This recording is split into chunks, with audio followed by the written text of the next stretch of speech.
What's going on, everybody? Welcome back to Freddy and Friends. As you can see, I'm in my New York location, and I got one hell of a guest for you today. Brought on another drummer to keep you all happy. The one and only JP Bouvet. Pleasure to be here. My man. Thanks for having me. Welcome. So good to have you. Yeah, appreciate So good to finally sit down and pick your brain. Yeah, man. Right on. Just down the street. Took me 15 minutes to get here, too. I love it. That's about as good as it gets. Yeah, that's pretty impressive. And you brought me a gift. Yes. Which I love when people bring me gifts, and I love that they're books because we talk a lot about reading. But we'll get into this. Nice. So I don't know, man. I don't really know where to begin with you, but I think we should definitely go back to how you kind of got on the map, which was the drum off. Mm-hmm.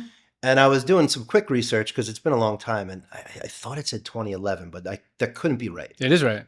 2011. 2011. I would have said like 2016, 2015. I think by 2017, 18, they stopped doing it.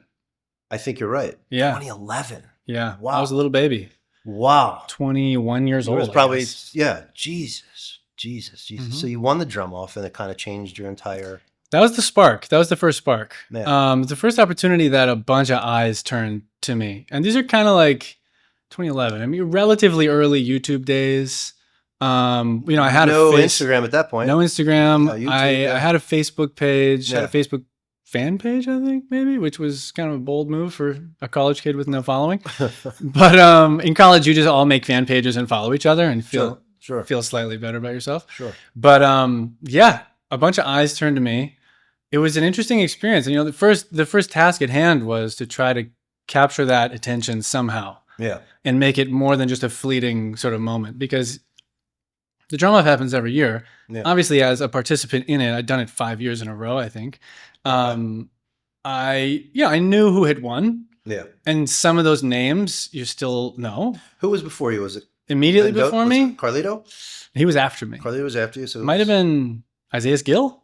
You gotta fact check me on that. Wow. Okay. But some of the names, like you still hear about, and Yeah. some of them kind of like came and went. Yep. And I was really trying to build something more sustainable off of that fleeting moment of attention. Interesting. So that's when I started blogging, like video blogging on YouTube. Mm-hmm. That's when the whole online thing for me began. And I also set the goal of launching my online drum school a year after that. So like Really? the anniversary of the drum off win, Yeah. I was there again watching this the year after. That's when I launched my website that I've run since then. What is that? I guess it would be 13 years if it was 2012. Yeah. And that is what I do like full time now. And it's my pride and joy and my baby. But that started back then kind of as like a back burner project. Were you already interested in being an educator at that point? I've always loved sharing. Mm-hmm. I wasn't at the time plugged into any online education part of the internet. Who would have been around? Mike, I think Mike Johnston. Mike would have been around then. Mike Johnston was doing it. Maybe Orlando drummer back then. Possibly. Mike's a good friend, and he was super supportive from right away. Yeah.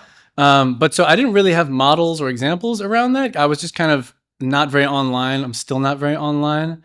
But I loved sharing, Mm-hmm. and I've always loved sharing. Yeah. So I wasn't really in the beginning thinking so much like I am a teacher. Yeah. So much as like I love drumming. Yeah. I'm obsessed with practicing. I'm discovering all sorts of things I think are cool. Yeah. And I want to talk about them with someone. Yeah. And it has continued to be one of the most rewarding parts of my life that there is a community now. Before it was just like on the internet. Now it's on the internet, but also in our community on the school. Yeah. Who's keen to hear about the stuff and like work on it together and just participate in that. It's great. So yes, the drum off was the beginning. That sort of was the spark for the education stuff. Yeah. It kind of, in a way, led to some musical opportunities, although maybe this would have come either way. And then like some endorsements happened soon after that. I actually thought that was always really interesting about the drum off. The ideas that you get in, like if you win, the ideas you get to choose your endorsements. No, that's what I thought was the cool part. But it's actually that you got to choose which companies you got a prize package from, and they got to choose whether or not they endorsed you. Really? Yeah. Take me there. So you win. So you win, and I didn't know that beforehand. Well, what were you playing at the time? What was I playing? I had a Yamaha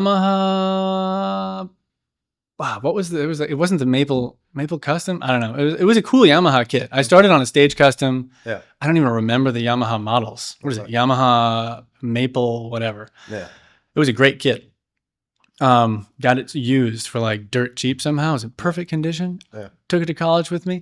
But I wasn't like a loyal supporter of a brand by any means then. So after the drum off, I chose a prize package from DW, and they were like carte blanche, design your dream drum set. Guitar Center's paying for it, so whatever. Yeah. And I went hard. I actually just sold that drum set. Really? It was a little sentimental. Oh, I bet. It just didn't quite. It doesn't fit like the music or my like personal aesthetic anymore. Yeah. Yeah. Hey. It was like all gold hardware. I got like a huge ballad snare, 2 kick drums, 4 toms. Did Huge you kit. sever the relationship with DW? No, we're great. Oh, okay. No.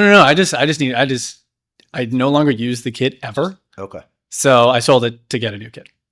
But anyways, so you choose the prize packages, and then Guitar Center organized a little like 5-city clinic for you. That's what I thought. Yeah. So they give you some exposure. They give you a little boost. Yeah, they give you a little boost. It was super cool. I mean, it's one of those things where it's like, I can't believe they do this. This is such a cool opportunity. Yeah. And it must have for most of its life been a win-win. Like it must have been profitable for them. It must have been a great marketing opportunity. I think it brought a lot of people in. I think it's stupid that it's not done anymore. Actually. I mean, maybe they just started losing money. I don't know. Well, but it always comes down to money. So yeah, somebody lost. And I mean, somebody. Of course, like the online sales took off right around the time before they stopped doing exactly. that.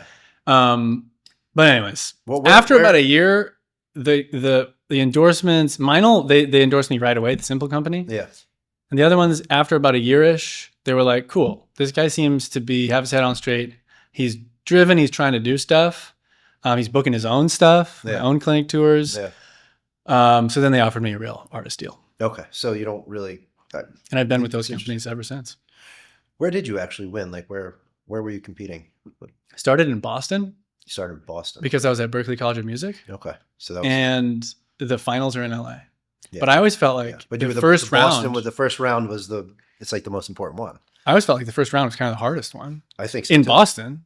It was like the sickest Berklee cats. Everybody in Berklee. Everybody can chop my head off. Yeah. I only excelled in that contest because I prepared a lot and like thought compositionally. I was never the best drummer there. Okay. For sure. But you had a lot of fucking brain power behind what you were doing there. Whether the brain power was powerful or not, there was a lot of time spent putting brain power into the solo. Yes. Yeah. They were tough. They were tough. I mean, like you said, I mean, in the Berklee crowd, I mean, there's just a million guys that could play. Oh yeah, it's crazy. And you have to bring something different. Well, that's what it was. I was bringing something very different. Yeah. And partially still can't do the really cool stuff that is more popular. Yeah. So like I've never been a chops guy. Yeah. Which is funny because like second semester Matt Garska invited me to be on Berklee Chops Volume 1, which got like I don't know if it has 1 million views now, like so many more views than anything else I've done. Yeah. And just me as like a kid out of high school that I'd never heard the word shed before, with no real chops, trying to hang with like really sick chop cats. Sure. Like some of those videos, I've grown out of this, but there was a period maybe 5-10 years ago where I was like a little bit like, damn, I hope nobody sees those videos anymore. Like, you got a couple of those up where you're like, we could do without those. I think it happens to everyone though. Yeah. I don't think it's that. But so I wasn't a great chopper. So I was into like kind of weird stuff that was like just different. Yeah. For the drum off. They get a lot of chops. See a lot of the same stuff. Well, we're seeing that now. I mean, it's always people just following, doing the same shit that everybody else does. So somebody doing something different is always, it either goes the way you want it to, or it's fucking not a hit. It's a high risk, high reward. Yeah, but well, I mean, it's a cool start, man. I mean, I think it's an interesting start. Who else do I know? Well, I know, a couple drummers. Eric Moore. Eric Moore's a drum off guy. Yeah, way back. That's right. Am I wrong that Chris Coleman might be? No. No. That's Eric, his time. Yeah, Eric Moore is one of the... Eric Moore, Juan Carlito Mendoza, who was a beast, and his solo was everything mine was hoping to be. His solo was probably the best I've ever seen on. Yeah. When he flipped that snare over and the way he did the octopad. Yeah, I like christened the Octopad. It was the first year they did it. Okay. Electronic drum pad for Yeah. those that aren't familiar. Yeah. Controversial move. It's a drum set competition. They added electronics. Yeah. But this is what it is. That's part of what was part of my strategy. Yeah. But Juan Carlito Mendoza took it to where it needed to be. He made great music with it. He made great music, which isn't surprising. Funny enough, that came through my feed recently, I think on YouTube, and I hadn't seen it in years. I was like, it's still good. You should have him on, dude. He drums in Lion King and he's Broadway. close. I know. I know him. I know him. He's a great dude. He's a super nice guy. Deep cat. I'm trying to vary my drummers. You know what I mean? Not all drum off winners from the early 2000s. Yeah, it'd be my new thing. All right, so you do that, and you get some clinic tours. You start this website, just kind of out of the fucking blue. It sounds like. Yeah. Take me to what happened next. I've had some great luck in my life. Okay. A lot of it. And I'm super in touch with it and super grateful all the time. One of those things is that my best and oldest friend is a world-class computer programmer. Okay. So we were living together in Berkeley. Yeah. He plays guitar. He's also the reason I went to Berkeley. Okay. I pulled a tab off a drummer wanted sign where I took lessons when I was 12 and called Mike Linden, and he was a year older than me, and we started a band. And we played together. He was an amazing guitarist, still is an amazing guitarist. We played all through high school. He knew he wanted to go to Berkeley since he was I don't know, in diapers. Yeah. And so that put it on my radar, and he went before me. And then I was like, hey, this is cool. I was considering architecture, graphic design, and then music. Yeah. I went to an architecture school, and everyone was so sad. They were just, I was literally like, do you guys like it here? They're like, it's hard. Like, okay, cool. Maybe it was just that school, Boston Architectural College, but maybe. Anyways, I follow Mike out there, and he's my oldest best friend still. We go out in New Jersey to see him all the time. So we're living together, and I have the idea to launch the website, and he can build the website. He's got the chops. So I've got enough Photoshop chops to make a okay looking thing. Yeah. And he's got all the chops to make it real. So I could launch a website when I was 22 that was totally custom built. Because this was kind of before all the Squarespace build your own website stuff too. Of course. And ever since then, that's been one of the major advantages I have business-wise is Mike. And he's a partner in the website. I mean, we're in it together. Yeah. And we can just do stuff that you can't do on plug it in kind of Squarespace type websites. I mean, having a dev friend like that is priceless. Yeah.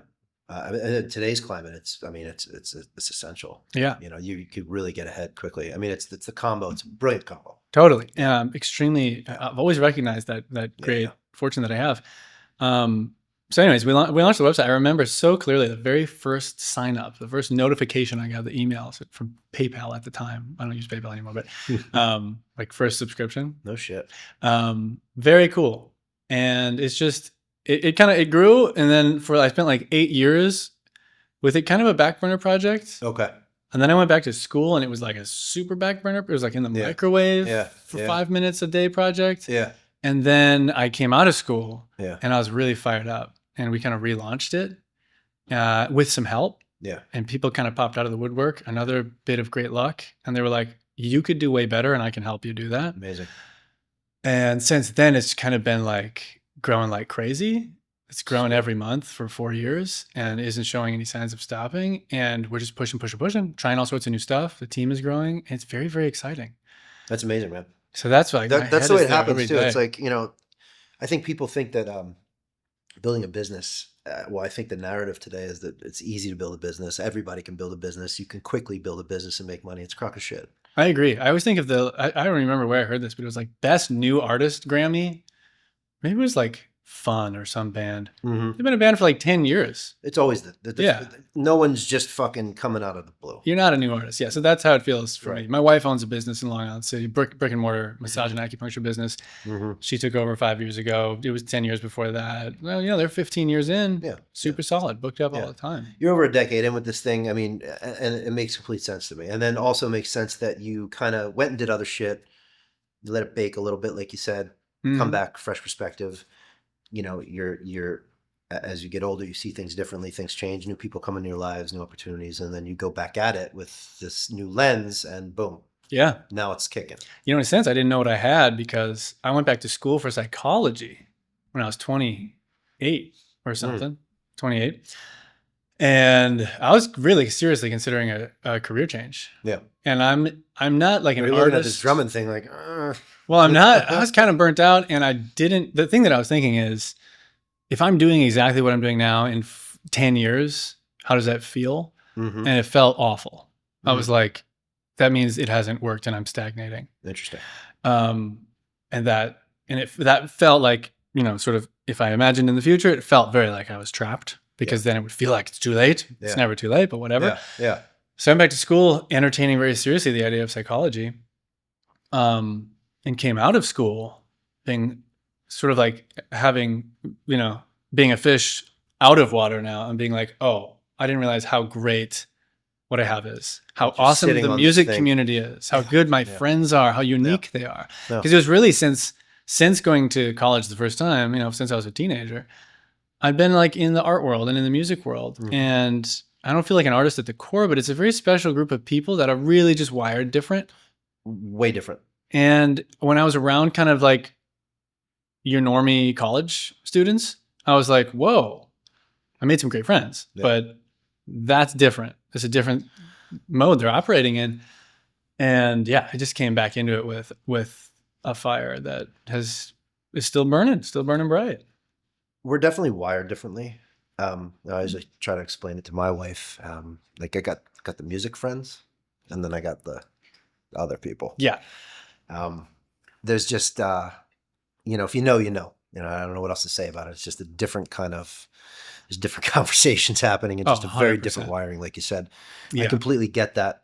What was it that what was it that reignited it for you when you got out of there? Like, what did you see? What? You know what it was? I was studying psychology Yeah. at Columbia.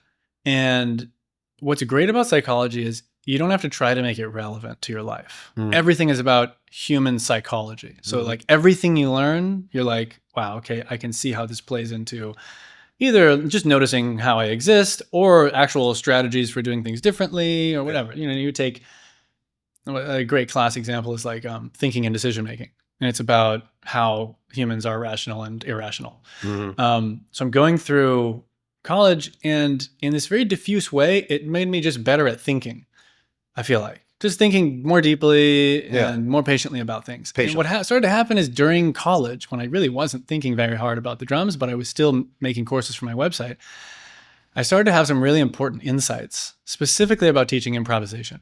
And they weren't like derived specifically from this psychology lesson. There was just kind of like a way of thinking that I was being asked to do in like a history of philosophy course, for example. I loved writing papers. I loved doing like really breaking things down. And I just started having insights that sort of fed into each other and connected a lot of pieces in my teaching, because I'd been teaching a long time at that point. I had a lot of great ways to learn various things, but there was no unified theory. Yeah. And that's what started to emerge. And it was really personally exciting. Like when you, when you feel like you've discovered something, and like nothing that I'm teaching is rocket science, but, and, I would never say like I've figured out the best way, the only way to teach improvisation, or that I'm the best at doing it. But what I'm doing is definitely working, and it feels new to me because I don't know anyone else doing it. And so that played a big role. And then the other thing is like sort of alongside that, it just kind of dawned on me, and with the help of some students who became work partners, sort of started realizing I'm just sitting on a gold mine and not mining it. Because I had this big hang up. Fucking asset online, and you got signups and people, and probably a huge mailing list, or whatever. Yeah, I mean, and I had this hang up, which I don't regret. I think it was reasonable actually, but I had this hang up throughout my 20s that I needed to be a drummer musician first, and not be dorky online drum education guy. Right. And I have completely shed that. Right. But that, in a sense, I would almost like intentionally throttle the online education stuff, which had a lot of potential even long before that. Yeah. because I didn't want to come across as that first, because I thought if musicians know me as online teacher guy, that's not cool enough for them to hire me for gigs. That's right. That might be true. I actually don't know, but I couldn't tell you. but I don't care. Right. That's what matters. Yeah. That's the part. Yeah. So there's that. And then the other things that really mattered is getting older. Yeah. So as I got into my 30s, I had traveled all over 34 countries, a lot of like on my own, a lot of for fun, always time. You know, I was just very lucky to like be able to book stuff and then like travel and have it paid for, kind of. Yeah. So I'd traveled. I'd had some cool big stage, big tour opportunities with like Generation X with Steve Vai. With Steve Vai, didn't you? Yeah. Guys like that, and Yeah. shoved in with Periphery, and had done little tours and little shows with like my band and other bands. Yeah. And that was all gravy. But as I was getting in my 30s, I was like, and this is where I started to see, like, I'm not a touring musician at the core. Like 2 weeks into my first tour, Yeah, you can. I was you know like, right away. yeah, I was like, I'm good on this, honestly. Yeah, Like, yeah. this is kind of fun. It's a cool fun. challenge. It's great. It's amazing energy, but it's not for everybody. Yeah. And some people thrive on it. For sure. And I love that for them. Those guys that are 80 that are still doing it, they're not doing it for the money. Exactly. They fucking need that energy. And There's honestly, something about it the that- Gen X tour was big because it's a bunch of these guys in their 50s and 60s who've been rocking their whole life. That's a bunch of rockers, dude. Yeah. They are in their element still. They love doing That's what I'm saying. they They do. love doing what they're doing. I went into that tour. One of the guys is Yngwie Malmsteen. Yeah. You got to look up Yngwie Malmsteen if you don't know who he is. Oh, I know. I went into that thinking like, This is like the most narcissistic thinking fucking like, yeah, dude of all time. and I too. went into it like almost like, I hate to say it, like almost embarrassed. Like Yngwie Malmsteen, like he's like just like all show, and I took myself too seriously. Yeah. And by the end of the tour, I was like, he's kind of my favorite to play with. No shit. Yeah, he's just like, and he like is living his He's li- best life, dude. This fantasy. dream. He actually like embodies things in music I care about more than most of the other guys. Yeah. He doesn't use a click. It's he's nuts. reckless. There aren't even like count-ins. He just goes like this and you start playing. Yeah. And it's just like, and basically he's been doing it so long. He's like, if there isn't that risk of like Yeah. literally going off the rails, No interest then. it's not fun. It's not fun. He's like, Yeah. this is why I do it. Yes. And that was rad. That's That was cool. rad because I'm all about improvisation, and Yeah. those shows are all not improvised at all. Yeah. But with him, the parts are the same, Yeah. but like the experience of doing the show is one of feels like you're making it up as you go every amazing. time. Yeah. That's cool. So it was a wild ride, but yeah, I mean, it didn't take long for me to be like, I don't think the touring life is my thing. Well, it's good you figured that out early and you got that out of the way. Yeah. And then the last piece of the puzzle is we were talking about having a kid, Yeah. and I was like, well, it'd be cool to be home for that. Oh, so you were already with your Yeah, my wife wife or and girlfriend I at the time? Yeah. married. Yeah, we were married a couple of years at that point. Okay. Talking about having a kid when I got out of school. So Yeah. all these things were like, Yeah. okay, the website Yeah. is looking not only promising but really exciting, and I'm Yeah. passionate about it. Yeah. And that's where the energy started going. And luckily, it's kind of given back what I've put in so far. If you, if anybody would come and tell me that they could teach improvisation, I would be like, it's not possible. I love that. Yeah. Let me try to prove you wrong. No, I'm not disagreeing. I'm saying maybe like the old me, like, but now I know it is Mhm. because someone like yourself, obviously I hear through the wind that it is possible because of what you're doing, but also because of the way you just broke it down and what you said about how you learned how to think differently. And I think if you can think about something differently, then it's teachable. Yeah. And I think like just improvisation is kind of the word itself to me means like no thinking in a way, right? Totally. But when you kind of break it down and put that on it and find a way in, then there has to be a way to figure out how to improvise. Yeah. With some sort there of has to be a system. way to improvise while thinking. Yeah.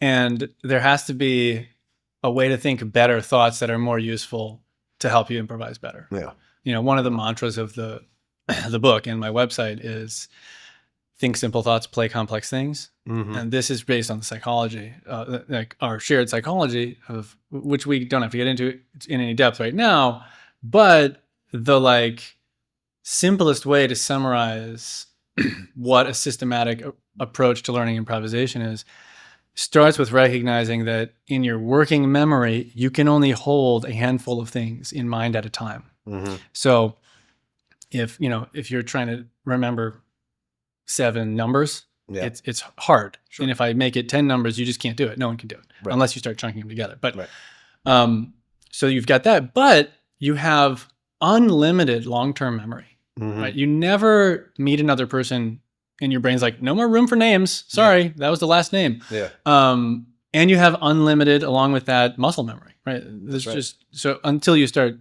like into your later years, like you can always learn to do a different thing. Sure. So navigating that is an important part of the process here, where we don't have a choice. We have to think simple thoughts because we have limited working memory, but we need to build into our muscle memory, our long-term memory, all like drumming scripts that we know, we understand, and that we can unpack essentially effortlessly. So that's the beginning of the improvisation journey. But in my courses, right, if it's 20 lessons in a course, you'd be amazed how not woo-woo it is. Like typically when people think about improvisation, they think about like, just don't think, just kind of channel it, get out of your own channel way. it, just get out of your fucking way. Let it rip. Yeah. This is awesome advice if you're already a great drummer. Know how to improvise. If you already are at a super high level and have a ton of vocabulary, and you can control and manipulate it on the fly, that's exactly what you should be shooting for. Yes. But most people aren't. Yes. So if they're, almost everyone isn't actually. There are so few drummers who are really comfortable improvising, including professional drummers. I believe it. So on my website, it's interesting because our community there's beginner drummers, everything in between, and then there's professional drummers that tour bigger arenas than I'll ever play. Yeah. But improvisation just didn't hit. There was no method along the way. There was no method, yeah. But in a course, if it's 20 lessons long, you'd be surprised how methodical it is. Right? We start with like these 2 patterns, and the trick is you have to start from a place where you can master the game with perfect control. Mm-hmm. So most people's experience with improvising is one of feeling completely out of control and overwhelmed because there's too many options and they don't have a way to think about them. Yeah. So I give you just these 2 patterns, and they're very short, like 4 and 2, a pattern of 4, a pattern of 2. And the game is to rearrange them on the fly, totally randomize them, and not lose track of where one is, and not mess up. Yeah. That's not going to sound cool, but it is real improvisation, and it is something you can master and control. It's allowing you to. So what I'm getting is, even if I have a shit ton of vocabulary, accessing it at that moment to improvise could be challenging. Right. And if I don't have the vocabulary, then I'm really fucked. But if you're giving some simple vocabulary that you can expand upon, that you could easily access, that you don't have to, go too crazy and start to work from there. Yeah, because we can only hold a handful of things in mind. That's what I'm saying, yeah. So one of the misconceptions about improvising is that you're taking like one of any random piece of drumming that you could play and putting it next. Right. It just doesn't work that way. Right. Because you don't have all of those 100 random pieces of drumming in your memory right now. Exactly. So you train a couple patterns together that allow you to make this unfolding melody that you can manipulate on the fly. Yeah. That's huge. Yeah. And from that starting place, now you have real improvisation, you have control, and you've mastered the game. You loosen the constraints one step at a time. So maybe it's a different dynamic option for the 2 pattern. And that's a small step now. This is another variation of the game that is within reach you can master completely. Yeah. And you just repeat that process. And eventually what happens is you get 20 lessons in, you've added so much variation. There's dynamic variations, orchestration variations. Sure. There's alternate patterns you substitute in, so forth. And you have a ton of variation. But you've maintained the feeling of control the whole way through. Yeah. And you've been working on just this very limited set of patterns and variations for maybe 2 months now. Yeah. And you know them so deeply, like your own phone number, right? It's just numbers you'll never forget. Wow. They're just deep in there. Yeah. And then all of those variations, this is what's really beautiful to see with students. And you hear this, after they spend some time with the course, they all get packaged sort of together in like one drawer in your muscle memory, because it all becomes easy. The fucking repetition. And everyone has vocabulary, like your comfort zone stuff. Yeah. So then if I want to just turn on this whole subset of vocabulary, it now, when I turn it on, it doesn't take a lot of mental power. I'm able to think simple thoughts because it's all consolidated into basically one thing. It's like this subset of vocabulary that I've trained so hard. And then you can sort of turn it on. And not only does like something improvisational happen, but like something with a lot of creative variation happens that you can control and then start to make actually musical decisions, you know, like. The reason I know that this works is because Alex Cohen said he witnessed it. I guess you guys did a camp or something. Yeah. Alex Cohen has he has a rehearsal space down the hall from me. He said at some point he was watching you teach this, or he witnessed people going through this process, and he says, "It's incredible." He's like, "It actually works." Oh, that's like, so cool. It was actually like, it was working. That's awesome to hear. Alex is a great guy. Yeah, no, I love Alex. I talked to him last night. And a total monster. Yeah, of course, in his own right. Yeah, he's crazy. But yeah, I think that it makes so much sense, and it sounds really cool. It's fun. It sounds actually like it would be interesting to any drummer should probably just go through that to go through it. It feels fun. I'm kind of like an evangelist for improvisation because it isn't everyone's goal, but I actually, and I'm like not this kind of guy, but this is one of the few things I would argue like it should be your goal. It is better. Yeah, I would argue. I would agree with you. I mean, if you're not striving for that, what are you doing? Right, because it's how the drums become an extension of your body. Right, exactly. The whole idea that an instrument is meant to be a vessel for expression. 100%. And you don't have to be artsy fartsy about it. Like I'm not particularly. Yeah. But there is really something inherently rewarding about being able to just kind of open up the faucet, let music happen, and like the sound. Yeah. That is pretty close to magical. Yeah. You know what I mean? So, and besides it being, you know, just personally fulfilling, I also think it is one of the best things you could do for your professional career if you are so inclined. If you're like an ambitious drummer, improvising, another misconception, isn't playing drum solos really. It's just being fluent in the language. That's my next question for you. Do you always consider it in the context of a solo? Not at all. Not. Yeah. So I think of it like it's just it's your fluency in the language of drums. Yeah. So if we're talking about your ability to improvise a rhythm at all, so to go ba dum ba dum dum ga da dum boom, right? So I'm using melodic tools that I know. There was a group of 3 at the end. There were a couple upbeats in there. Yeah. There were a couple 5s in the beginning, I think. These are things I know, and I'm able to make up the rhythm itself. That is already an overlooked skill in most people's drumming. Yeah. So if I can do that, then when I hear a song, when I hear a drum part, when I read a drum part, I can understand it better because it's a little like speaking in the sense that when you learn vocabulary for yourself, you also learn it from an understanding perspective. Yeah. So when you're able to speak the language of rhythm and drum set more fluently, you're able to understand what other people say in their music and in their drumming. You're also able to obviously make things up on the spot. But when you think about composing parts, I mean, like I'm in a band, we've put out 5 albums. I have composed all the drum parts, but my path to composing the drum parts never has once involved writing anything down. It's jamming with my bandmates, improvising your way, to a part that feels good. And some of the music is actually improvisational, but some of them are part based. Right. So to compose better parts, like improvisation, like speaking the language, helps you do that. It basically like gives you the keys to all of the things in drumming. And the only other point I would leave for people who are sort of like, I don't know if that really needs to be my goal, is that if you think of your favorite drummer, it's almost certain that they feel confident improvising. Gotta be. And it's almost certain that like that's a unique part of their genius, that when they sit at the drums, things happen and you and they think that stuff is really cool. Yes. And that is a good sign, I feel like, that it's important. If you talk about solos, and one of the things I found challenging for myself over the years, right, is the construction of this, like if you were to go up and perform a 5 or 10 minute solo, I think there's guys that, have done it so many times, they have a shtick, they kind of have this pool that they pull through, like a Thomas, right? I mean, a guy could do a 20, 30 minute solo, still blow your mind. That's insane. And then just ideas just keep coming. But he's done so many of them. But I think for some people, they have no clue how to construct that. Would this be something that is like a really good tool to help you build your little 5-minute solo? Yeah. So there's two parts of actually solo building that you can attack from, and you need both of them.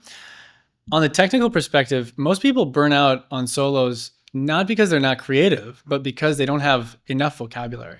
Mm-hmm. So if I've got, if I'm playing around the tom, oh god, this is going to be another viral clip. Don't tell Thomas. No huckleberries in here. Blah. And I've got sort of like a type of thing I'm doing. Yeah. If I can't explore, like, let's say a faster subdivision with that vocabulary or a slower subdivision, if I can't add space, if I can't make it busier, if I can't play it really loud and play it really soft, I'm kind of stuck in a zone that is just going to, just for the sake of, just because I don't have more to say, it's going to be hard to fill even 2 minutes or 1 minute. 100%. So 100%. On the technical level, what we do on the site is just expand your technical options. So you've got a lot of things you could do. Yeah. That doesn't necessarily mean you're playing good music. Yeah. But now you've got at least the vocabulary to make it possible. Yeah. And then we think about musical strategies. And this is, one of my favorite things. Every January, I add another chapter to this course called the Playing Better Drum Solos course. And we have some guests on there. Jairus Yoakley has, you know Jairus Yoakley? I don't. Coolest drum solos. No, don't know. He's one of the best drum soloists alive, I think. Okay. Just captivating, exciting, fun. He's fun. You know, like when I think back to like Buddy Rich and like the drum solo guys back then, there was like they were having a good time. Yeah. It wasn't too serious. Yes. It was like, it's a good run. As Clarence Penn puts it in my other guest course, it had drama. It's a show. Boom. Exactly. It's a show. Yeah. So Jairus, he's having a blast, and you're having a blast when he watches, and he's technically just an insane player. Yeah. But anyway, so we talk about melodic strategies, which is how to, and this is what I love.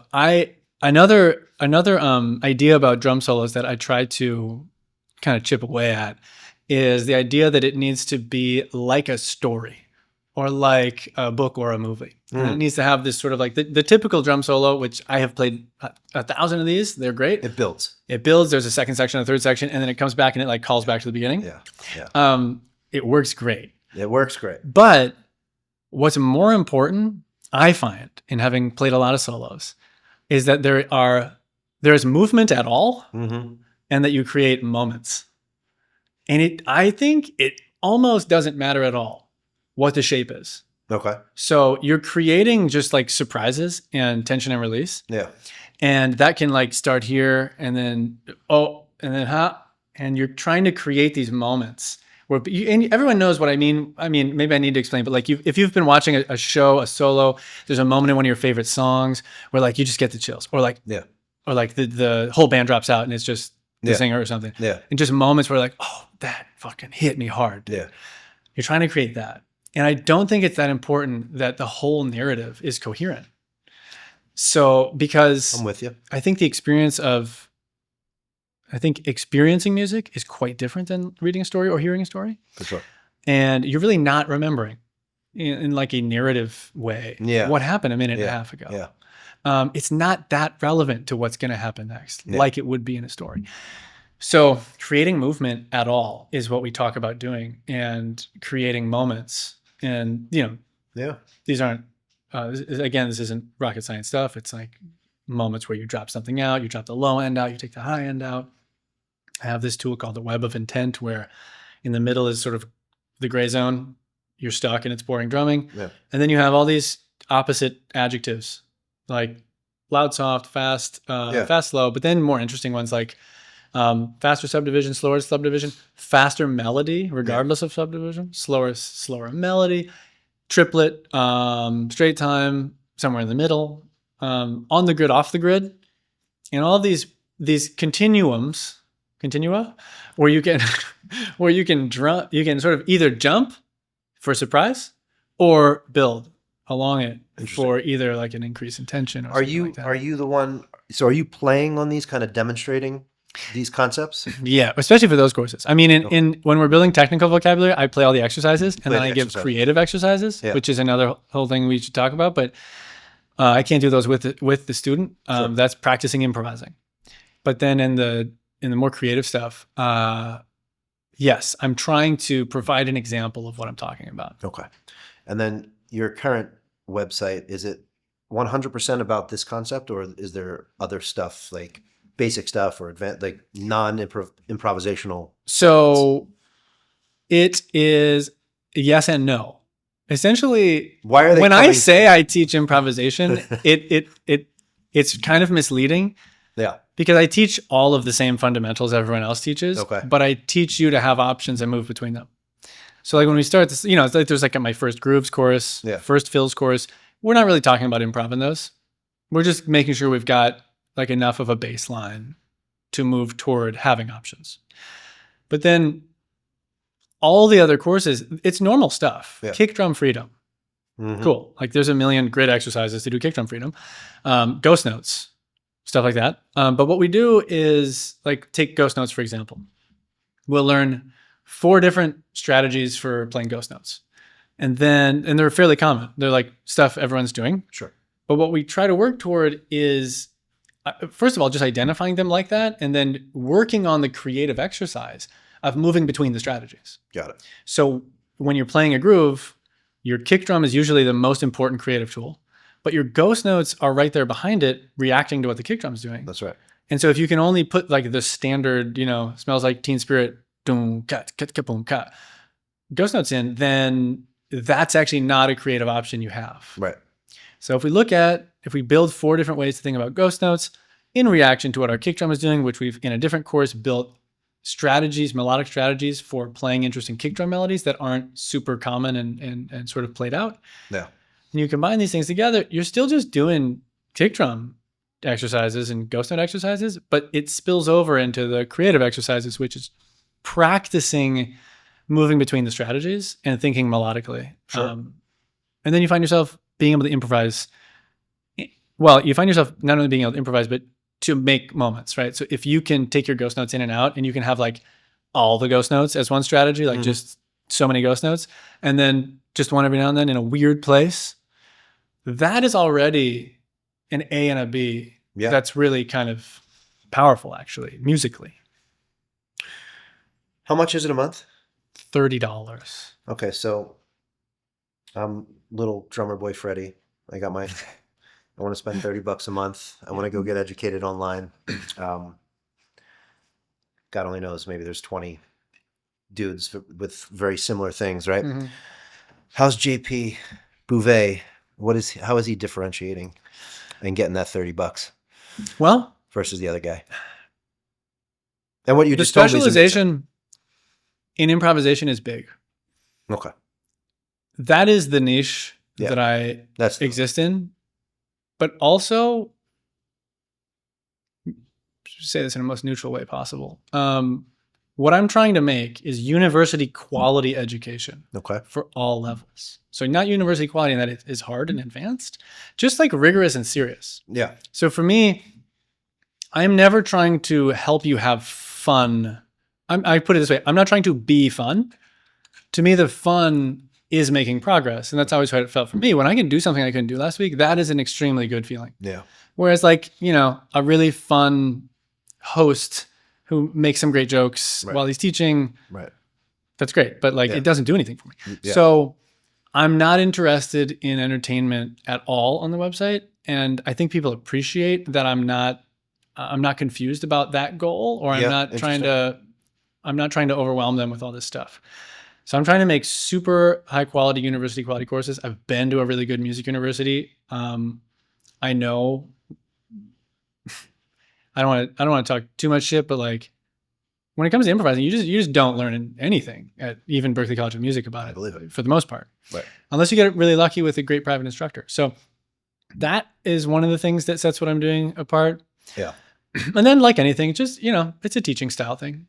Sure. The other thing I try really hard not to do is, and this is funny because, we have a small team and I get some great advice from a couple guys, about marketing and stuff. And one of the possible models you could do, which, we've talked about, is the Netflix model, the overwhelming value model, which is like, there's so much here. It makes the fee seem unbelievably small. I get 1 million drum lessons for $30 a month. Right.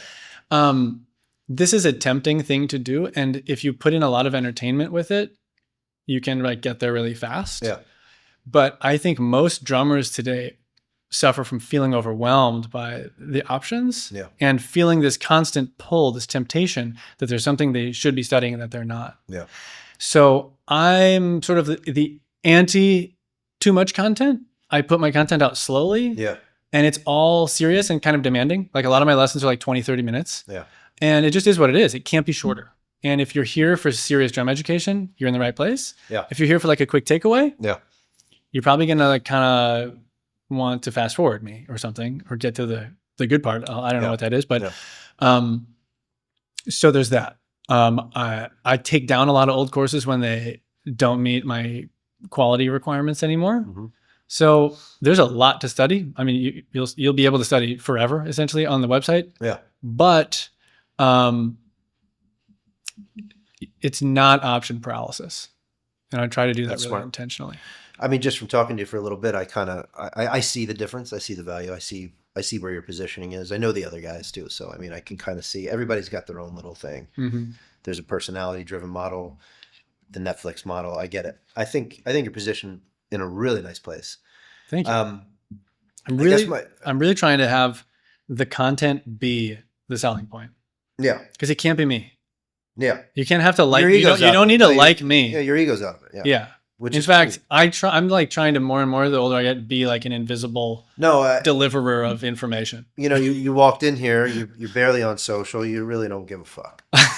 And I like that. I think that's really hard to get to in today's world, because it's nearly impossible, because you have to kind of, if you actually want to do anything, you have to really put yourself out there today. More than ever.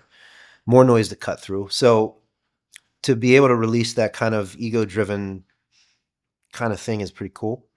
So I think that's definitely a great selling point, because they're just getting what they're there to get, which is a really good education with a really interesting perspective. And then you have all this other education to back it up. So I think that makes sense to me. The question I have would be, how far can you go with this? Like with the size of this market, right? Where you're at now. And it's a business question. I mean, like, is this infinite? Is there a cap on something like this? There must be. Like where do you? Yeah, we've been, since relaunch 4 years ago, it's been steadily growing. There's got to be a cap. I don't think we're anywhere close to it. Yeah. Especially like when you think about every single conversation has to include AI nowadays. So especially if it's on a podcast. So of course we're like this close. I've been trying to do it. I've been looking into it. Like the auto dubbing is already there. Yeah. But like there's even like services that for like really cheap, they even AI manipulate your mouth to speak the other language. So like me speaking Japanese, it's not just like my mouth is speaking English. Yeah. I'm speaking Japanese. You just opened up that market like that. It's not quite there, but like, I don't know, 18 months from now, like if we're thinking about like what's possible for growth, I mean, I can't access the majority of the world, I think. Right, which is huge. People who speak Hindi, people who speak Mandarin. I can't do my thing in China anyways because of the Great Firewall. Yeah. Brazil. I just learned Nigeria is like one of the most, like they're up there, top 10 most populous countries. Yeah. Indonesia, the Philippines. I mean, they speak English, but just like, if that is a click of a button that can, times 5 the videos into the most common languages those are just customers I can't reach. That I think will be huge when that's possible. Yeah, no, that's super smart. What do you do now for marketing? A lot of ads. I was just going to say, probably just a lot of ads. Just kind of meta ads. We just launched a sale. By the time this comes out, the sale will be done, but we'll have more sales. I've spent like 2 weeks straight making ads. Just making Got ads. a great ads guy. He's a great drummer. Yeah. Everyone on my team's a great drummer, which is really fun. Oh, that's cool. But that's become this year has actually been year of ads. for me personally, because it was something I was not good at, not comfortable with, Yeah. kind of, you know, You can't be good at everything. doing. You have to hire out. I mean, you have to delegate, and Yeah. that stage where you're growing, you have a couple people, and you put people where they're good. You And don't just- try to yeah. do everything. Exactly. You do what you're good at. and this But guy does what making he the does. ads, I have to do because it has to be my face. And I get that. Yeah. so this has been my year. I'm like, let me get good enough at making ads. And now I have to say, it is August when we're filming. This last month of making ads, I actually enjoyed. I was like, this is Okay. getting fun. Okay. Cool. And I believe in my product so much. I used to be really caught up in the beginning. Yeah. A lot of people have a version of this, where like I wasn't going to do like a goofy ad. Yeah. I needed to be like authentically me and serious, and it needed to like all be aligned with the la la la. And now I wonder what you think about this, but there's a part of me it's like it is important for the ad to be aligned with the brand image to some degree. Mm-hmm. But also, if I think what I'm selling is capable of improving people's lives, am I not better off, almost from like an ethical perspective, doing whatever it takes to get as many people to try it? So like if some silly little meme ad, like before, like a year ago, I never would have done a meme ad. Yeah. Yeah. But now it's like they're so easy to make. It's just Yeah. like you plug the text in. Yeah. And they like perform great. Well, yeah. At least at the moment. It keeps changing, you know, everything's changing. Sure. But Of course. if I think, and I actually, you know, I'm a little sentimental about this kind of stuff. I think improvisation is a deep experience that can be kind of like spiritually adjacent. Like it can be a really cool thing. For It sure. can add value to people's lives that I think is important. So if that is what I think I can offer to some degree, I'm doing a disservice to the world by being snooty about I'm with you. how people might think about me personally No. in an ad if I'm trying to sell. I hated selling. And now I'm like, let's sell this thing. It's really, really good. You crossed that point where you believe in the product. Totally. But you always believed in the product, but now you actually know that the product is actually helping people. And whether that's just because you've helped so many and it's just pouring in now or whatever, you've crossed that threshold to where you believe in it so much that now it's not, it transcends like the dollar signs and everything else. It's like, I just want to help people. Totally. I just think people need this. Yeah. And so if it's fucking Donald Duck selling it or whatever it is, like, Yeah. who cares? If you have a message that you need to spread, you got to spread it. One of my favorite one thing I'm always looking out for in life is when all of the interests are aligned for the good. All the good interests are aligned in the way. Like Right. what I think is ethically right is in line with what's good for the business, Right. which is what's good for my family, So- finances. Yeah. And it's like when it all is lined up, you got to just attack because that's not always the case. It's rarely the case, and when you get those moments, and you just you got to shoot with it. Yeah, It's win, win, win, win. yeah. No, that's cool, man. It's you know, what a tough industry. You know, what a tough industry to thrive in. And it sounds like you're sitting on something really nice. Thanks, man. Feels And I that way think too. I'm very grateful. And I think, like I said, from what I hear from the circles, it's a really good product. Thanks. I'd love to take a spin through it. I'd love to see what it's all about. It just sounds really cool and really interesting. And I think there are a lot of guys out there that are very predatory. And, you know, it is all about the money, and it's just they're selling you another bag of shit. And, you know, you're always going to have that. But if you have a real thing that you really believe in and that's actually helping people, what's better than that? I'm into that. Yeah. Yeah, man. Tell me about who inspires you today in drums. Well, like I said, I kind of live under a rock. Well, you know, we're gonna lift the rock we'll rock off a little bit. I'm pretty not got online, and I'm even not much of a drum nerd. But I'm getting that vibe. Yeah. so Well, they don't have to be drummers. I'm back practicing quite a bit Okay. more because I'm doing a clinic at PASIC this year. Are you really? Yeah. Oh, cool. I'm very excited about that, and I want to. So the dude that's been under the rock for fucking 10 years now. I don't know how they found me. How did Basic find you? So, you know, I've been really just driving so hard on the website lately that not been practicing a lot. Yeah. But it's good to be back on it and have a good reason to be doing it. And what I'm into right now, and this will lead to influences in a sec, is this is going to sound maybe really, I don't know, sort of commonplace, pedestrian, whatever. I'm trying to be able to play like on the drums, not a groove, playing the infinite drum fill, if you will. That is really, it is easy to follow in terms of the melodies and the rhythms. So it's kind of easy at a certain point to do rhythmically complex stuff. Yeah. Get your odd groupings in there and all that kind of stuff.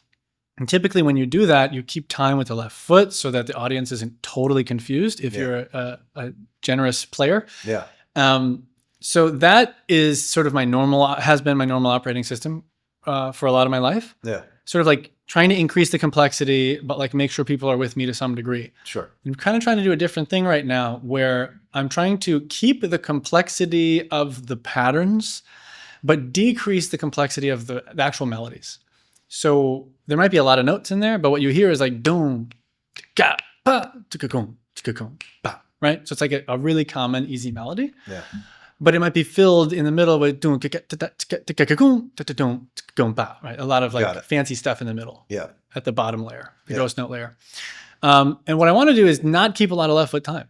So I want to just play the drums without giving a metronome, because I do feel like there's a groove provided by the metronome, and the hi-hat, especially with some bells on it, is like a very satisfying sound. Yeah. But it feels a little bit like a crutch.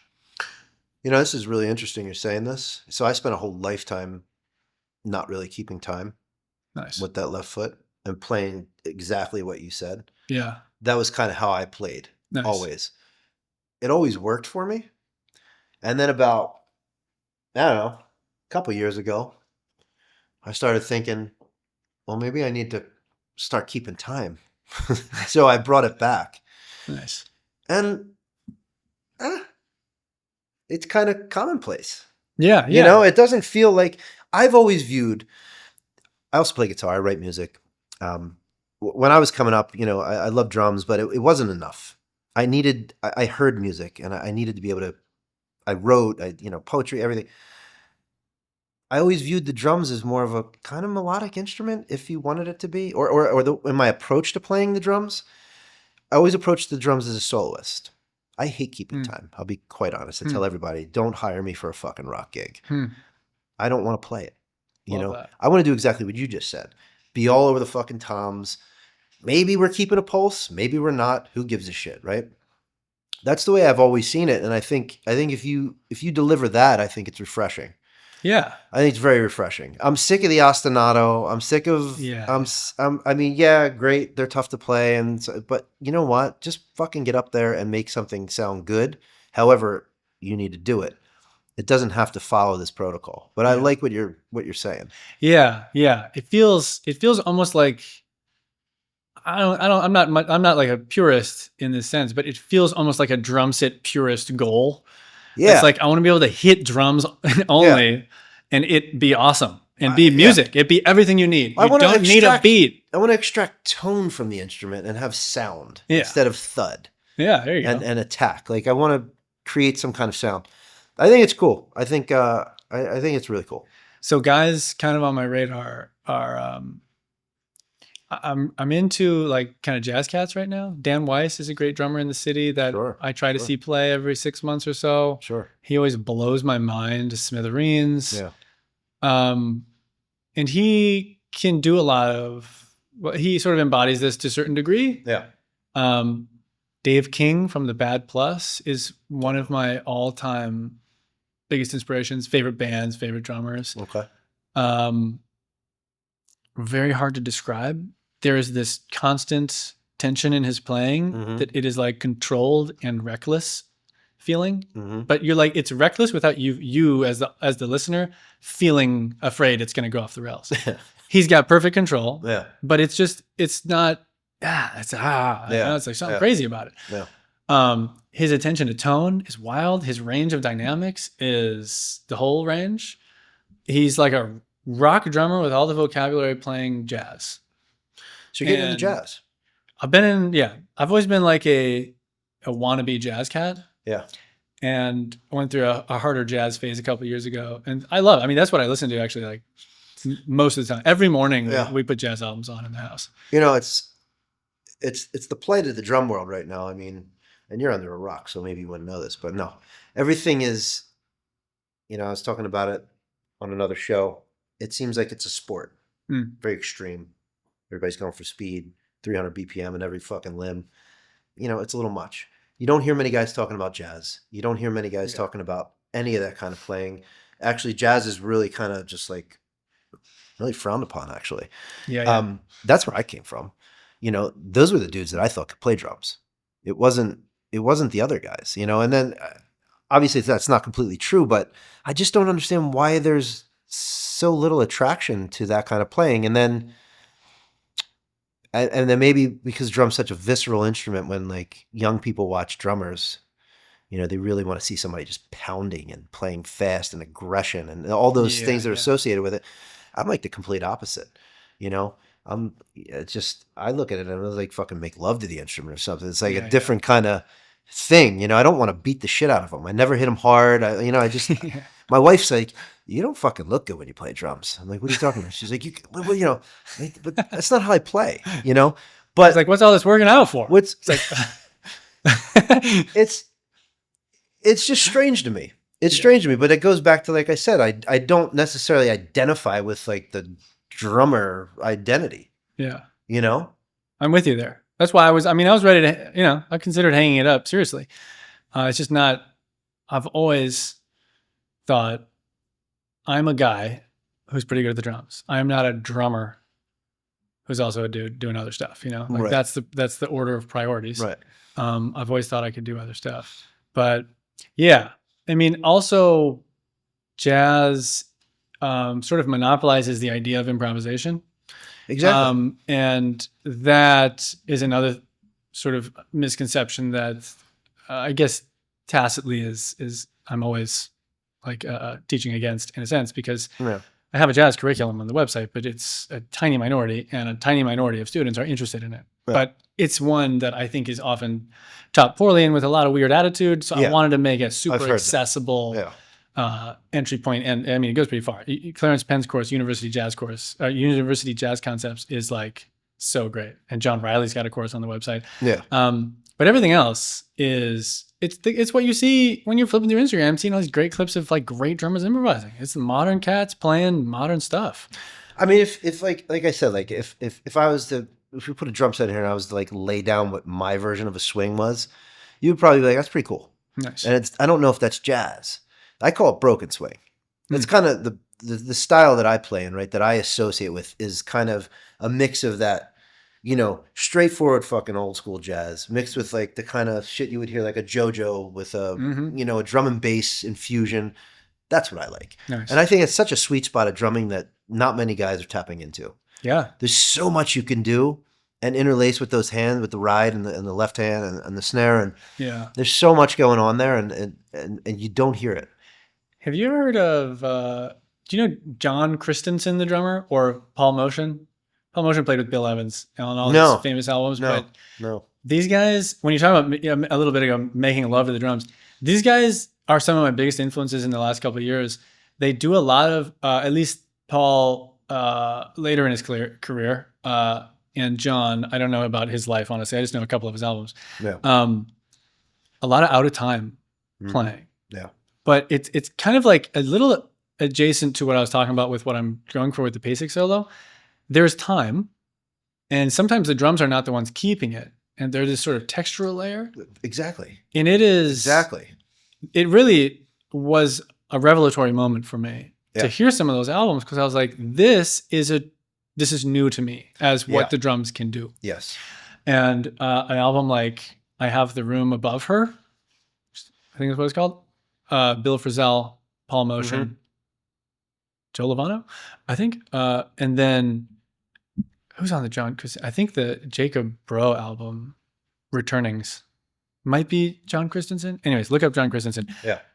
It's this like the tone, everything is about the tone and like the pacing and placement of notes. And you have these fragments of time that are like almost implied. Though you'll hear like the ding, ding, da ding of a jazz ride. Yeah. But it's not in time with the song. But because it's a recognizable fragment in itself, you sort of get the impression of time. It's deep. I probably have some similar examples. So probably one of my biggest influences was Bill Bruford.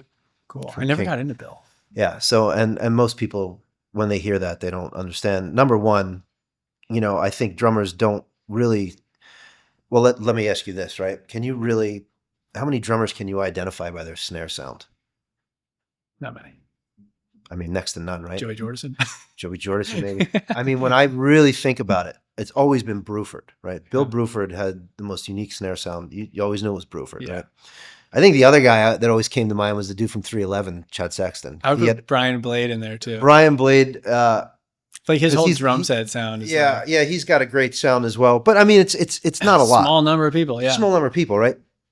But I think you should probably dig into the Bruford I could use a catalog. Bruford dig. Yeah. If you go into what you were just talking about, if you go into some of the 70s King Crimson stuff, on the Red album, on the Starless album, there's these just improv jams where he's just kind of doing exactly what you just said. There's inflections, there's things going on. Then he goes into these grooves.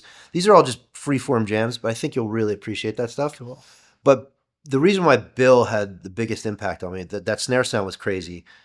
Back then, I had no idea what a fucking polymeter was. I just called it offbeat drumming, right? But I never knew where that snare was going to land. And it never landed where you ever suspected it. And that changed my whole entire approach to drumming. And I credit everything to that, man. Yeah. Never knew where it was going to be. That is to sort of full circle back to improv stuff. The snare on 2 and 4 is a shackle that most people are unknowingly wearing, thinking that it is essential, but it not necessarily being essential. And what I mean by this is, even if you're playing groove-based music, you can, if you move those strong accents around, off of 2 and 4, even quite frequently, what you create is the same effect as the backbeat.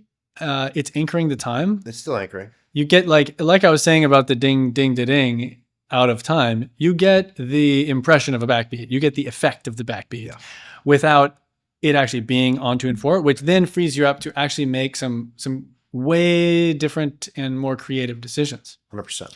And even like when I think of I was listening to an Anderson .Paak album this morning. I forget what song it is, but I ripped off this backbeat pattern for one of like the songs with my band, and it's just like the 4 it's the E of 4. It's just like boom, boom, boom. Yeah. And you listen to the song, and it's just like any But Anderson you .Paak still song. It feel doesn't the time. strike you as odd at all. It's not. Yeah. And you just did that thing, and I still know exactly where Right. we are. And so like you move off of those Yeah. 2s and 4s, and you realize, oh, it grooves just as hard, if not harder. That's right. And now I have a unique groove, right? Yeah. It's like one of the easiest moves you can make, actually, to just get out of the box a little bit. Because at the end of the day, it's really the one that's kind of calling the shot, right? Because if the one keeps hitting, you'll find it. Yeah. But yeah, and like I said, like I'm not like a drummer's drummer, that it just didn't interest me. Yeah. But that is the job, though. And I tell her, if you really want to, you have to please an audience. They want to hear it on the backbeat. And I understand that. And that is the primary job of the drummer. Boom, bop, boom, boom, bop. Right. I mean, that's what it is. How about a couple random questions for you? Hit me. And I love that you brought this. One of the questions I always ask is, to recommend a book. So you can't recommend. I can't recommend my own. Don't recommend your own. I'm going to read this, and I'll get back to you on that. But what's one book every dude should read? Siddhartha by Hermann cool. Hesse. Cool. Probably butchering that name pronunciation, but yes. Close. So short, so powerful. Okay. Short and sweet. It's been a minute. It was a gift to me from one of the guys I work with, one of the instructors on my site, who is German. So he's been slowly gifting me great German literature. I didn't know what I was getting into with this one. And I don't need to say anything about it. It's just like, if anyone's read something like Viktor Frankl's Man's Search for Meaning, one of these short books that can totally be life-changing or centering in a way, this is another one of those, and it's really powerful. Love it. I'll put it on my radar. What's one habit that's revolutionized your life? Well, this is context dependent, but waking up at 4:30 every day. Okay. We have 2 young kids. That's context dependent. The context is that we have 2 young kids. Okay. They wake up at 6. Okay. I want to spend as much time as possible with them while they are little. Yeah. And therefore, I get up at 4:30. I do an hour and a half of work before they wake up. And I feel that allows me to come home at 2 every day and spend half the day with my kids and also basically get a full work weekend. And I always feel really good when noon comes around and I'm like, I've put in, then we do breakfast and then I actually go to work. When I've put in 5 or 6 hours by noon, it feels pretty good. Okay. That has enabled me in this period with young kids to also have the website be like growing as faster than it ever has. Yeah. Yeah. You want to maximize the time with those guys. Yeah. While you're on it, what is your typical day at the office? I have such a typical day right now. The tasks are not typical, but my day rocks right now. So 4:30, I'm up. Between 4:30 and 6:30, alternating days, I'm either sitting at my computer doing admin stuff for the website or whatever needs to be done. Proofreading the French translation of the book right now, actually. And then every other day hitting the gym down in the basement. That has been going for all of 4 days, but I really need to be exercising, so we're trying to sustain that. Yeah. Couple hours, wake the kids up, make breakfast. I'm the breakfast guy. Eat breakfast, hang out a little bit, walk to work. 25 minutes, listen to a podcast. I should mention my life has never been very regimented, but now that we have kids, it's like It's forced to be. At work, I'm there 8-ish to 1:30-ish. What I'm doing changes a lot. The last 2 weeks I was filming ads. Sometimes I spend a whole week making MailChimp campaigns for the next 2 months. Sometimes I'm filming course material. People would be surprised how little time I spend filming course material. I could film the year's worth of course material in 2 months. Sure. So that's not usually what I'm spending all my time doing. Try to get a little practice time in. Lately, been hitting the sauna down the street at the Y because I got to take a break anyways. Yeah. So I'm 2 hours in. Sweat it out. I'm burnt out. I bring this little like pudding to eat for lunch, and I'm like, dude, I could just eat it on my way there and then sit in the sauna for 20 minutes. Incredible. And now that I have kids, I keep looking up like, how do I live as long as possible? And they're like, the sauna is really good. So hitting the sauna for 20 minutes, back to work, do a little bit of stuff, walk home, hang out with my kids the rest of the day. It's amazing, dude. Yeah, we've got it dialed right now, and that's cool. I just never want it to end. I think you're on the right path, man. I think you have it figured out. I love that you have people working for you. You've figured out how to delegate. You're dialed in. You're dialed in. Thanks, man. All right, one more for you. Non-negotiable every day. My non-negotiable every day.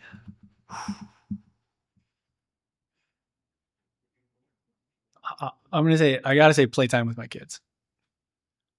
If I choose a non-kid non-negotiable, it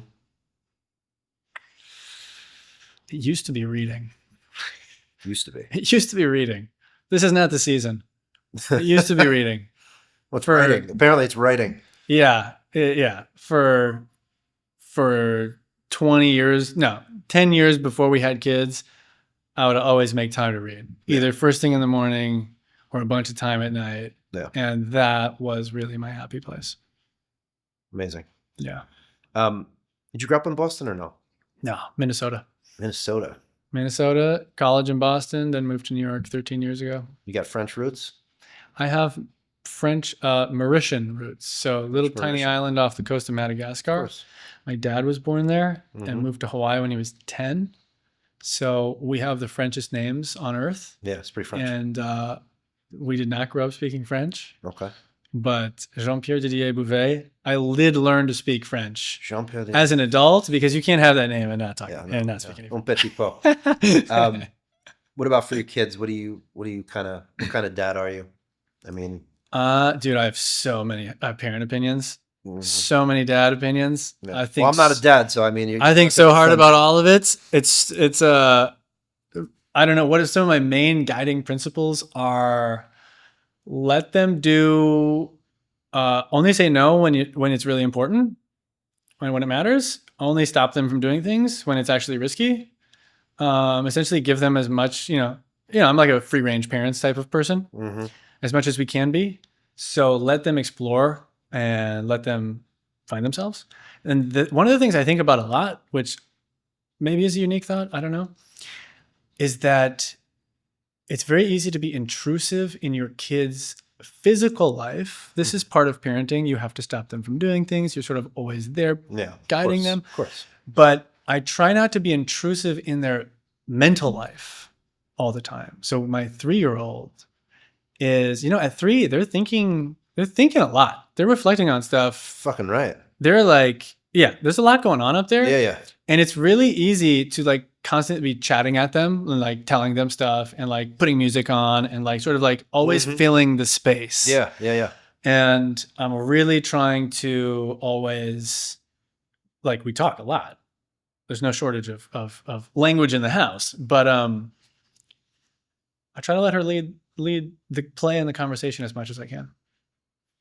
And Amazing. If she seems to be thinking about something, or she's asked a question and I say, I don't know, and she's thinking about it, or ask her a question, try really hard to just like not have the answer all the time. I don't see a problem with that. Yeah. That's cool, man. That's it, man. That's cool, dude. And have fun. See the humor in it. Yeah. This shit is hilarious, dude. It's got to be. It is It's gotta be comedy pretty gold. amazing, yeah. It can be maddening, but it is comedy gold all the time. That's good. Just I tell people, I'm in my mid 40s, and we never had kids, and it may get boring without them. I got to look at it like, we got a great life. I go all the fuck, we do whatever the fuck we want to do, right? But trade-offs for sure. There's something. There's just like this. There's a little something missing, I hear you. And I think the kid thing is really cool. Thanks, man. Yeah, definitely. Really definitely boring is definitely not something that. No, it's not. It's not. I was telling you before we started, I did ask for a coffee. I don't drink coffee right now. Yeah. But if this will outweigh the scale for you again, even it out, because our little 7-month-old is having a real hard time figuring out how to sleep through the night. We were going strong for a little while, but I was up for hours. Yeah. Not all at once, but probably up 4 different times throughout the night. Yeah. And I'm I feel like I'm like pretty energized usually, even if I don't sleep great. Yeah. But today was a rare day where I was like, wow, I'm moving slow. This is rough. But this helped. And the good conversation. You ever see yourself leaving New York? That is the constantly present question, I feel like, in the minds of everyone I know. It's possible. Having little kids in the city, I'm convinced, is an amazing opportunity because there are a million adventures you can take, and they're all very close. Yeah. So many kids to play with. There are like 5 parks within walking distance of our house. Yeah. It's an absolute blast. For me, it depends on how the kids are thriving and how we are thriving in some years. I think we've got this setup where we could live here long term. You got your setup, yeah. But I know people who's, someone told me the other day, like, I feel like my kid really does. She thrives in nature, and she kind of like the city stifles her. It may be a little, you might not be there yet. You're going to probably. Yeah, we'll see. But then again, if they're into the arts, if they're into music, the city is amazing, filled with amazing opportunities. My wife was a professional dancer. Obviously, I'm a professional musician. So it's like, if they're into any of that, like, you don't have to try hard to find a decent teacher. It's down the street. So we'll see. I think one of the fun psychology learnings, actually, I think it's from that class, Thinking and Decision Making, there's a thing called affective forecasting, which is like a fancy word for how you think you're going to feel after you do something, a big life event. Yeah. And most people think when they win the lottery, they'll be super happy. When they go through a horrible accident, they'll be super unhappy, like, lose like paraplegic type of stuff. Yeah. Or when they move to LA, they'll be really happy because the weather's great compared to Michigan or wherever they're from. Right. And what the research generally finds is that people have a baseline of happiness, and that you have peaks and valleys and you return to it. And that your external situation like matters, but beyond a certain point of comfort, not that much. So I keep that. These are some little takeaways from school that are actually useful, where I'm like, when I think about would I be happy somewhere else, I'm like, I know I would. You know what happiness is, man? Happiness is just health, right? Happiness is essentially, this could go on for 3 fucking hours, and I'll spare you. But what I've learned in working on my own health and being really dialed in for over a decade now, my wife and I, is that most people are not healthy enough to feel happy. Ooh, nice. Strong. That's They, powerful. they're just, you know, like I can see you, like, I'm very good at judging people. Like you look like a pretty healthy, vibrant person. And that just right away kind of lends itself to you're probably generally happier than the person that's not. But to people's credit, like I think, with all depression and people are this and people are that, you can't, if you're not healthy enough, you can't beat it. Right. I You remember. can't, it's kind of like, it's so weird. Like one day a person could be depressed, right? But if their health shifts, it's going like that. Mm-hmm. It's literally going like that. It's so interesting.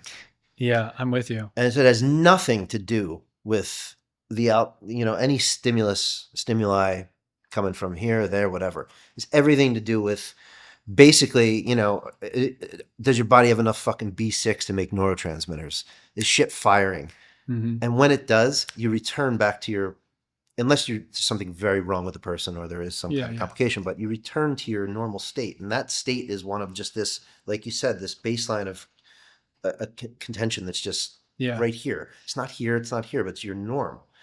And that for most people is where you want to be anyway, because being up here all the time is not possible. Being down, it doesn't make sense. Yeah. So it's health.